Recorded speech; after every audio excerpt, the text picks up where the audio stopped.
makasih ya, Da. Perkenalkan, nama aku Artira Alia. Perkenalkan, nama aku Tiara Gina. Dan perkenalkan, nama saya adalah Arif Nasiruban. Kami dari Kompas 1. Ya, hari ini kita mau bahas apa, guys? Di sini kami akan membahas tentang pengertian dan fungsi dari Di sini kami akan membahas tentang pengertian dan fungsi dari sebuah pajak dalam mata kuliah perpajakan di hari ini. Jangan lupa ditonton ya, guys. Tonton sampai habis. Bye-bye. Pajak. Teman-teman pasti pernah dengar kan yang namanya pajak? Pengen ke supermarket? Ada pajak. Pengen beli baju? Ada pajaknya juga. Pengen beli motor baru? Pajaknya pun ada. Lalu apa sih pajak itu? Kenapa kita harus bayar pajak ya? Nah, jadi menurut Undang-Undang Nomor 28 Tahun 2007, pajak merupakan kontribusi wajib kepada negara yang terutang oleh orang pribadi atau badan yang bersifat memaksa berdasarkan undang-undang, dengan tidak mendapatkan imbalan secara langsung dan digunakan untuk keperluan negara bagi sebesar-besarnya kemakmuran rakyat. Pajak dari perspektif ekonomi sendiri dipahami sebagai beralihnya sumber daya dari rakyat kepada sektor publik. Pemahaman ini memberikan gambaran bahwa adanya pajak menyebabkan dua situasi nih. Pertama, berkurangnya kemampuan individu dalam menguasai sumber daya untuk kepentingan penguasaan barang dan jasa. Yang kedua, bertambahnya kemampuan keuangan negara dalam penyediaan barang dan jasa publik yang merupakan kebutuhan masyarakat. Dari berbagai definisi yang diberikan terhadap pajak, baik pengertian secara ekonomis yaitu pajak sebagai pengalihan sumber dari sektor swasta ke sektor pemerintah, atau pengertian secara yuridis seperti pajak adalah iuran yang dapat dipaksakan, dapat ditarik kesimpulan tentang ciri-ciri yang terdapat pada pengertian pajak, antara lain sebagai berikut. Pajak mempunyai peranan yang sangat penting dalam kehidupan bernegara nih guys, khususnya di dalam pelaksanaan pembangunan, karena pajak merupakan sumber pendapatan negara untuk membiayai semua pengeluaran termasuk pengeluaran pembangunan.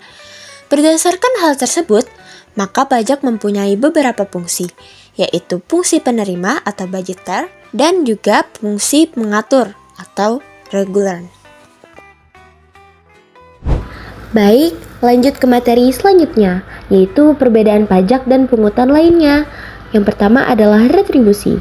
Retribusi adalah pungutan daerah yang dibayarkan atas jasa atau pemberian izin tertentu dari pemerintah daerah. Retribusi berbeda dengan pajak, karena retribusi memberikan imbalan langsung kepada pembayar. Baik, selanjutnya itu sumbangan. Sumbangan sangat berbeda dengan pajak maupun retribusi, karena sumbangan adalah pemberian sukarela yang diberikan seseorang untuk hal-hal tertentu tanpa mengharapkan imbalan langsung. Contohnya, seperti sumbangan untuk korban kebakaran, korban kebanjiran, korban gempa bumi, dan lainnya. Dan yang terakhir adalah zakat. Zakat sangat berbeda dengan pajak, retribusi, dan sumbangan, dikarenakan zakat adalah bagian harta dari seseorang yang memenuhi syarat zakat untuk diberikan ke orang yang memenuhi syarat sebagai penerima zakat dengan tujuan mensucikan diri dan jiwa serta mensucikan harta, dan zakat dilakukan oleh umat muslim. Selanjutnya, asas penggunaan pajak. Ada beberapa asas yang digunakan negara sebagai landasan. Yang pertama, asas domisili atau asas kependudukan hasilan. Asas yang menegakkan pajak atas suatu penghasilan yang diterima atau diperoleh orang pribadi atau badan. Selanjutnya, asas sumber. Asas ini menegakkan pajak atas suatu penghasilan yang diterima atau diperoleh orang pribadi atau badan hanya apabila penghasilan yang dikenakan pajak itu diperoleh atau diterima oleh orang pribadi atau badan yang bersangkutan dari sumber-sumber yang berada di negara itu sendiri. Selanjutnya, asas kebangsaan. Dalam asas ini yang menjadi landasan pengenaan pajak adalah status kewarganegaraan dari orang atau badan yang memperoleh penghasilan, dan juga asas ini tidak mempermasalahkan dari mana penghasilan yang akan dikenakan pajak berasal. Selanjutnya, pajak menurut golongannya. Yang pertama ada pajak langsung. Pajak ini pembebanannya tidak dapat dilimpahkan kepada pihak lain, tetapi menjadi beban langsung wajib pajak yang bersangkutan, contohnya seperti pajak penghasilan. Selanjutnya, pajak tidak langsung. Pajak ini pembebanannya dapat dilimpahkan langsung ke pihak lain, contohnya pajak pertambahan nilai atau PPN. Selanjutnya, pajak menurut sifatnya. Yang pertama, pajak subjektif. Pajak ini berpangkal pada subjeknya atau memperhatikan keadaan diri wajib pajak, contohnya pajak penghasilan. Lalu yang kedua, pajak objektif. Pajak ini tidak berpangkal pada objeknya atau tanpa memperhatikan keadaan diri wajib pajak, contohnya pajak pertambahan nilai dan pajak penjualan atas barang mewah. Selanjutnya, pembagian pajak menurut pemungutannya. Yang pertama, pajak pusat.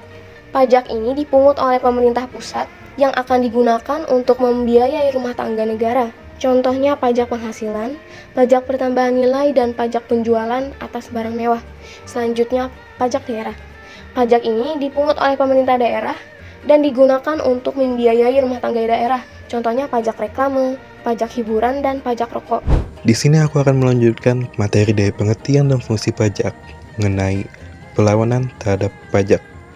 Apa sih maksudnya dari perlawanan pajak itu? Perlawanan terhadap pajak merupakan bentuk penolakan atau hambatan yang dilakukan individu maupun badan usaha terhadap kewajiban perpajakan. Mungkin teman-teman ada bertanya, kok perlawanan terhadap pajak bisa muncul? Bukannya pajak penting untuk kesejahteraan masyarakat? Jawabannya sebagai berikut.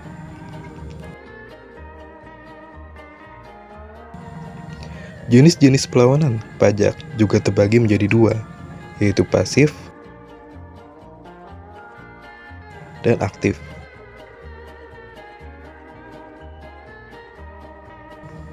Selanjutnya adalah contoh dari perlawanan terhadap pajak yang terjadi akhir-akhir ini. Ada yang bisa mendebaknya?